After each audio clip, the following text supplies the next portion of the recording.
It's the champ, Shannon the Cannon, two-time heavyweight champion of the world. And you're watching Sports Icons. Subscribe. Let's go, champ.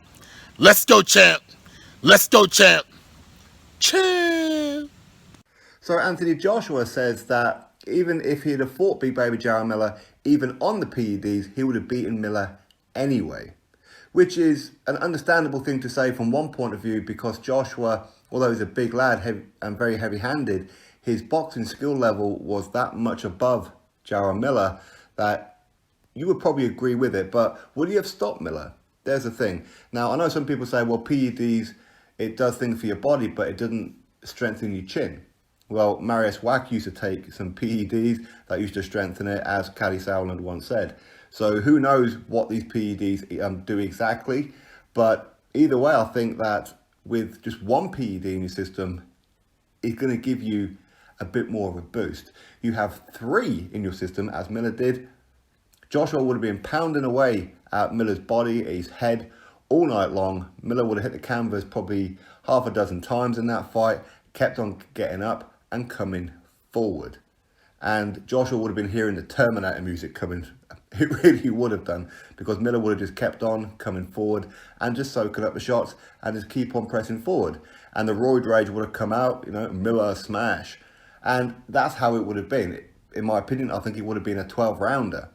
I really do. Because I don't think that, with 3 PEDs all combined is dangerous for his own body as well. But ultimately, the day and days afterwards, that's when he's really going to feel the effects of it. Because Joshua would have carried on punching him and punching him and punching him. Because one thing we do know about Miller is that, yes, he does come forward, but his defense weren't the greatest.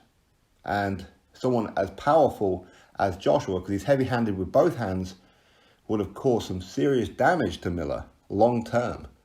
So in the safety of Miller as well, it's a good thing that he got caught, because as I said, I think that Miller would have just kept on coming forward, and there's nothing that Joshua could have done about it, and he'd have probably went to a unanimous points decision win over him, and afterwards going, how the hell did he not go down and stay down?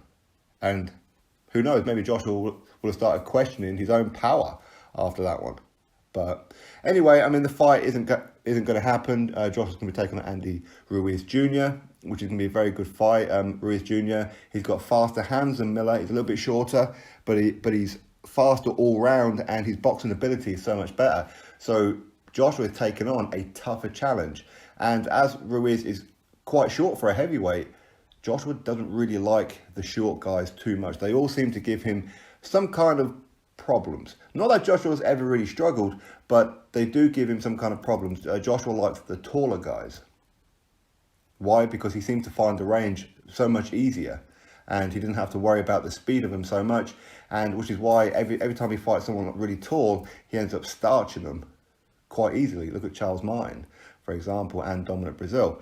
So I think Ruiz is going to be a bit of a tougher fight than what Miller would have been. But Joshua versus Miller, even on PEDs, would Joshua have won? Yeah, I think he would have won, but I'm not too sure if he'd have done it by stoppage. But hey, who knows? Anyway, that's Joshua's statement. That is in the description box. Go have a read for it yourself. Drop your thoughts below, click thumbs up, and of course subscribe. Catch you all on the next video.